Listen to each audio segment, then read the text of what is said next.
que le secret du bonheur se trouve en Dieu. Nous courons souvent de gauche à droite. Nous recherchons le bonheur. Nous recherchons une meilleure vie. Nous voulons une sécurité sociale. Nous voulons une santé. Nous voulons être protégés.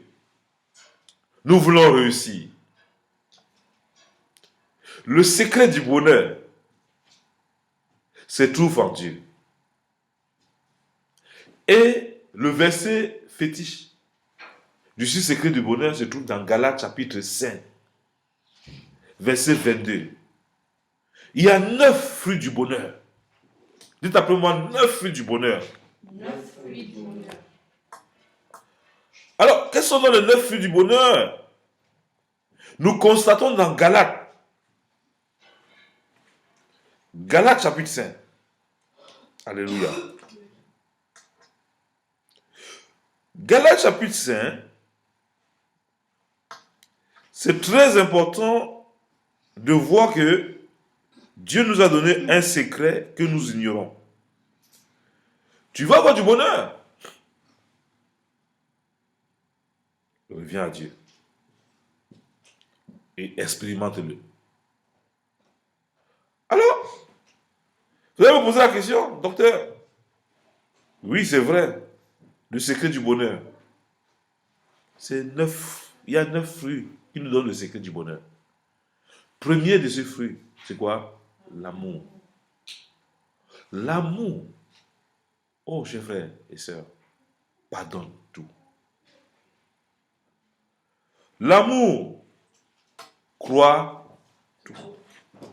L'amour supporte. L'amour supporte. Et l'amour espère. Alors, quand vous avez l'amour dans votre vie, vous êtes capable de supporter ce que les autres ne peuvent pas supporter. Vous êtes capable de soutenir votre fils là où il n'a plus d'espérance, il n'a plus de force. Vous êtes capable de le soutenir parce que ce n'est pas vous qui faites votre fils, mais c'est Dieu qui vous a donné votre fils, qui lui donne la capacité qu'il est. Le fait de blâmer quelqu'un veut dire que Dieu a mal fait ce qu'il a réalisé.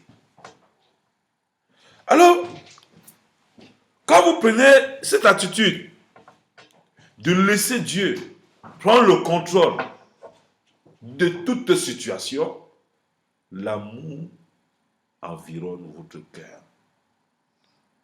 C'est l'amour de Dieu qui a fait que Meshach, Shadrach et Abednego, lorsqu'on a décidé de les mettre dans le temps de feu, ils n'ont pas dévoilé le secret de leurs amis collègues qui faisaient n'importe quoi. Ils ont fermé les bouches, ils ont laissé Dieu dans le silence, Dieu les a secourus. L'amour nous donne d'avoir une maîtrise. L'amour nous donne la capacité de savoir que rien ne peut se réaliser de nous-mêmes. L'amour, vous allez vous demander comment se manifeste l'amour. L'amour se manifeste lorsque ton frère te méprise, lorsque ta soeur te méprise et que tu continues à avoir un bon regard vis-à-vis de cette personne. C'est pour ça que nous devons travailler, maison de vainqueurs, garder ces fruits, qui est d'abord premièrement l'amour. La joie, ça veut dire quoi? La joie, c'est que quand tu te lèves le matin, c'est Dieu qui te donne la vie. Donc tu dois avoir la joie. Tu as de quoi manger, c'est Dieu qui te donne. Tu n'as pas de quoi manger, c'est Dieu qui peut te maintenir debout, même sans que tu manges. Tu dois avoir la joie. Tu dois refuser la tristesse avec ta dernière énergie. Tu dois toujours être joyeux de voir ton frère, ta soeur mariée. Ne pas envier, attends ton heure.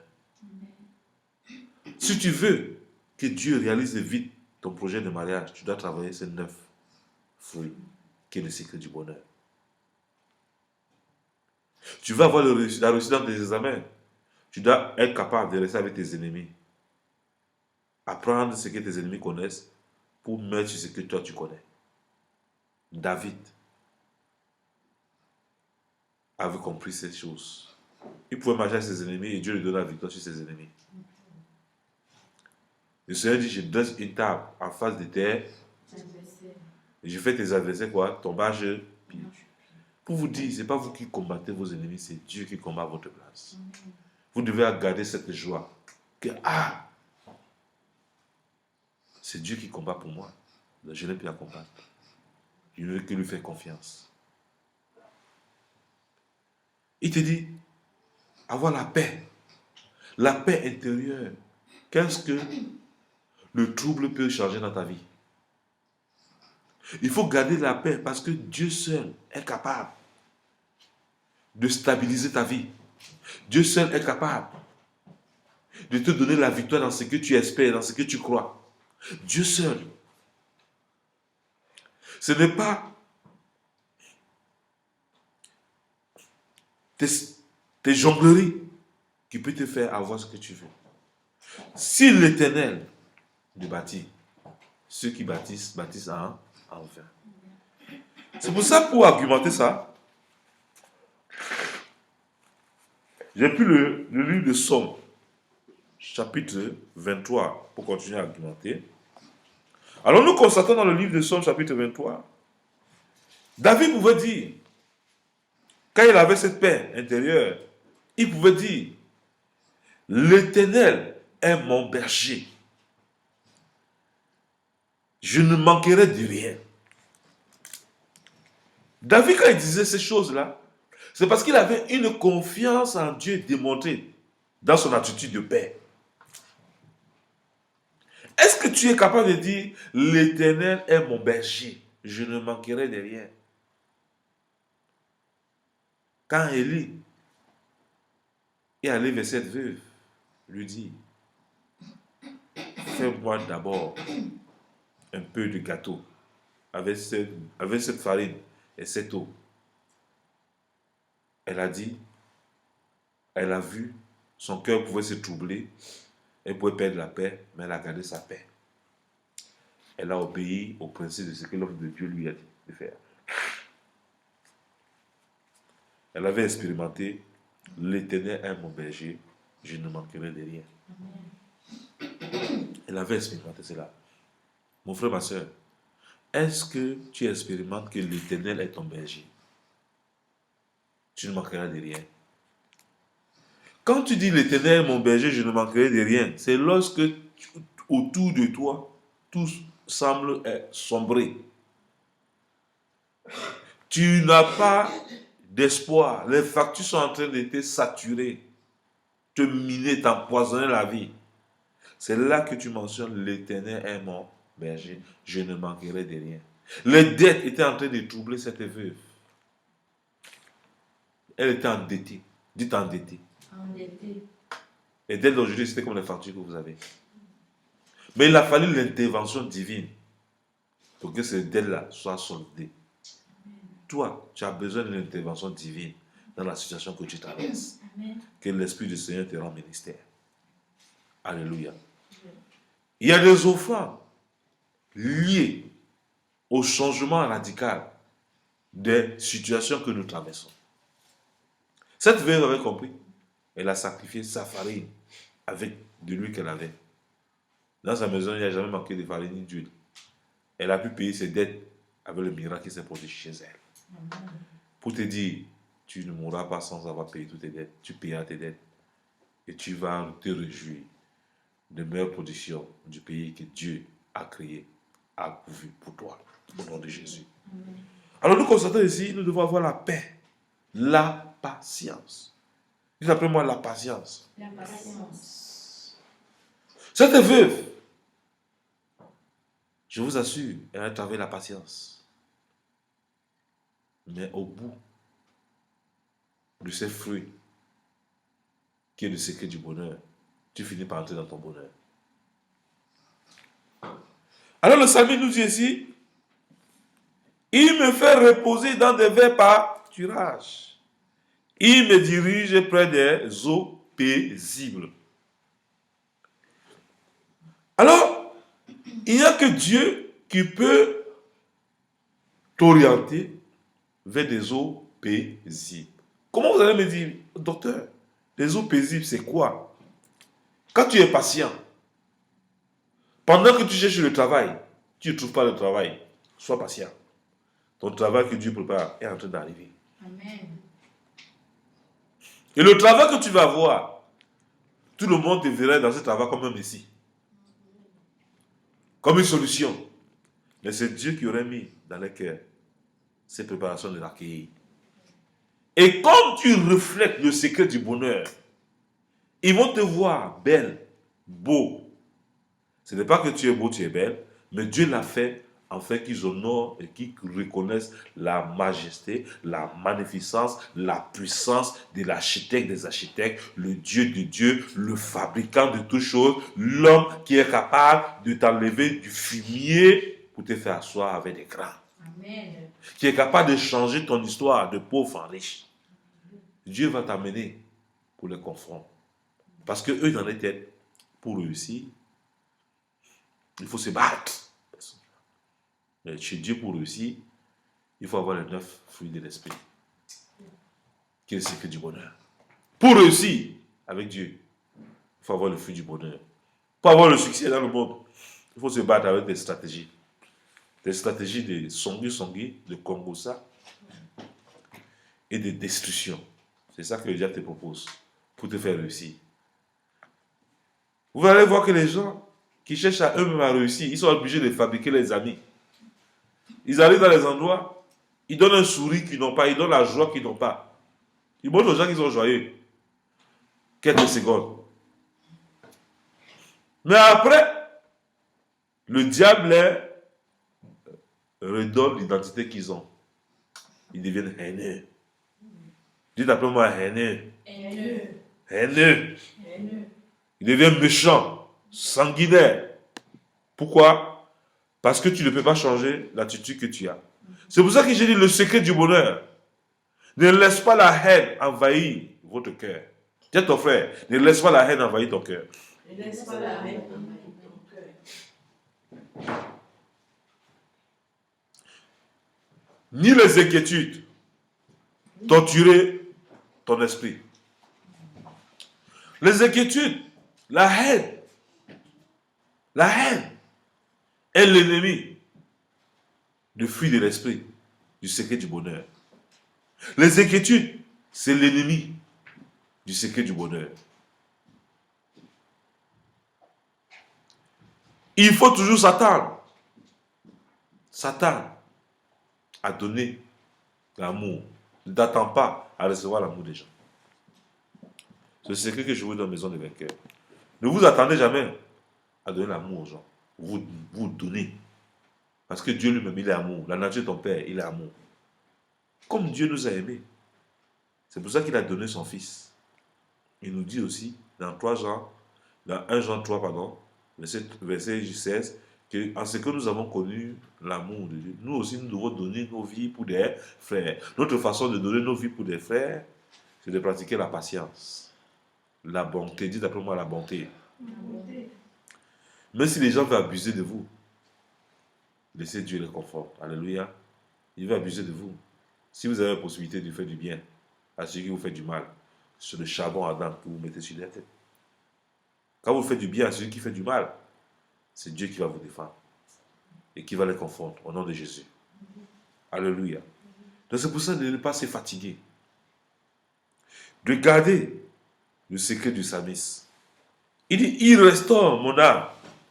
Il me conduit dans les sentiers de la justice à cause de son nom. Quand Dieu restaure ton âme, il va t'envoyer vers les gens qui conviennent à ton travail. Il va t'envoyer vers les gens qui vont te donner du bonheur, que du sourire, que de la joie. Mais vous ne pouvez pas être le secret du bonheur et Dieu ne vous envoie pas vers les gens qui vont vous donner ce bonheur.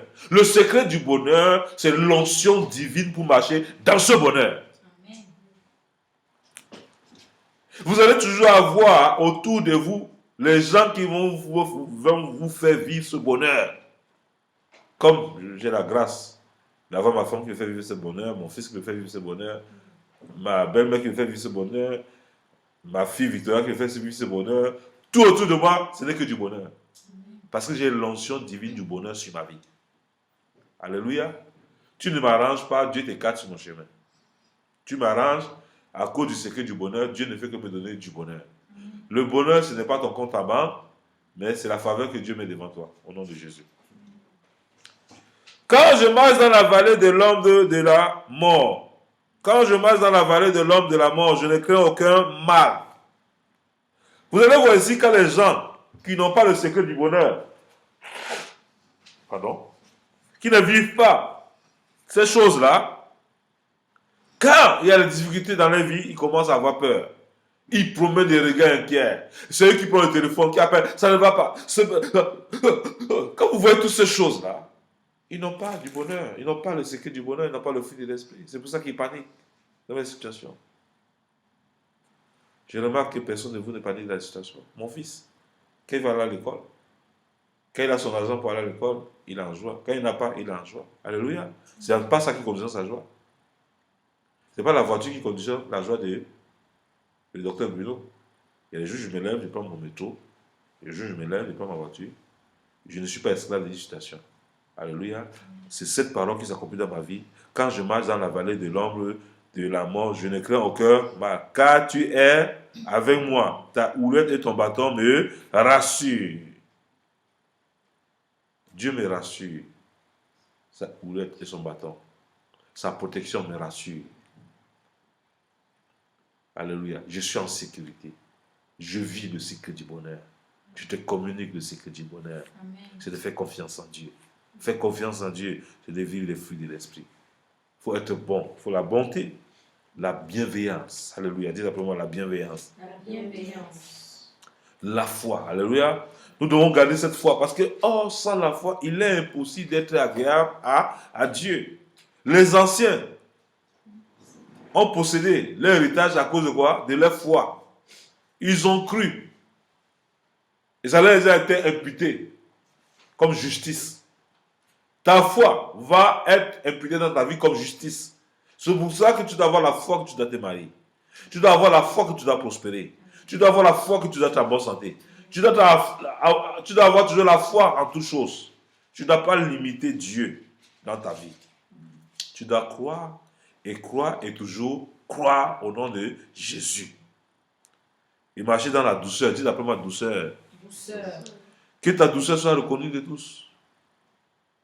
Tu ne dois pas être haineuse. Alléluia. Tu dois être doux et douce. C'est très important. Tu dois vivre ces choses-là. Si tu veux avoir le bonheur, tu es obligé de vivre ça. Le bonheur ne se vit pas dans les menaces. Le bonheur ne se vit pas dans la fausseté, dans le mensonge. Le bonheur ne se vit pas dans les illusions. Elle se vit dans les fruits de l'esprit. Il y a 9 fruits de l'esprit. Et ces 9 fruits de l'esprit se trouvent dans Galates chapitre 5, verset 22. Ton bonheur, ce n'est pas parce que tu vas à l'église. Ton bonheur, ce n'est pas parce que tu chantes plus que tout le monde. Ton bonheur, ce n'est pas parce que tu prophétises. Ton bonheur, ce n'est pas parce que tu prêches et tu baptises les gens avec ta salive. Ton bonheur, ce n'est pas parce que tu es connu de tout le monde entier. Ton bonheur, ce n'est pas que parce que tout le monde te connaît, tous les médias parlent de toi. Le vrai bonheur, c'est via à l'intérieur de toi. Amen. Et ton attitude vis-à-vis des gens qui t'entourent. Quand tu as ce bonheur, tu la vis. Elle s'exprime par tes gestes et faits. Et tu procures la joie partout où tu es. Tu procures l'envie de vivre. Nous devons faire attention. La fin du temps est proche. Le diable cherche à détruire ces valeurs dans nos vies. Revenons aux valeurs initiales. Ça veut dire qu'on peut accomplir la grande commission. La grande commission, ça allait gagner le monde. Nous ne pouvons pas gagner le monde avec la haine, avec la division, avec les calomnies. Même avec notre argent, nous ne pouvons pas gagner le monde. Mais nous allons gagner le monde avec les fruits de l'esprit, qui est le secret du bonheur. Alors, il y a la maîtrise de soi. Alléluia. Nous devons avoir la maîtrise de soi. Dites après moi la maîtrise de soi. La maîtrise de soi. C'est pour ça qu'il dit ici, le Seigneur, tu dresses devant moi une table en face de mes adversaires. Tu oins d'huile ma tête et ma coupe déborde. Oui, le bonheur et la grâce m'accompagneront tous les jours de ma vie et j'habiterai dans la maison de l'Éternel jusqu'à la fin de mes jours. David pouvait dire, tu oins d'huile ma tête. Quand l'Éternel dresse devant toi, il t'a avec tes ennemis. Si ta tête n'est pas oint la présence de Dieu, que tu n'as pas les fruits de l'esprit, le diable va te vaincre. Quand tu fais cette prière, tu dis Seigneur, oint ma tête comme tu as oint la tête de David. Les ennemis de David étaient nombreux.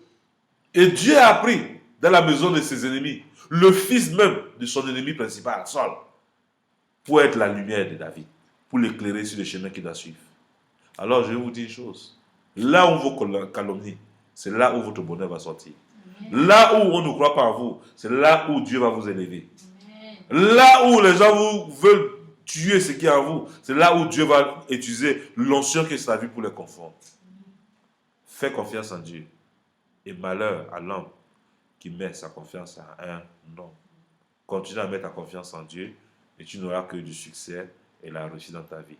Je te souhaite un excellent dimanche de grâce, de bonté, de bienveillance. Un dimanche que tu n'as jamais connu. Que le Saint-Esprit t'assiste et te donne d'être un chrétien victorieux et de vivre le vrai bonheur, le plan du bonheur que Dieu t'a proposé. Reçois-le avec 2 mains et vis ce bonheur maintenant jusqu'au retour de Christ au nom de Jésus-Christ. Amen. Amen.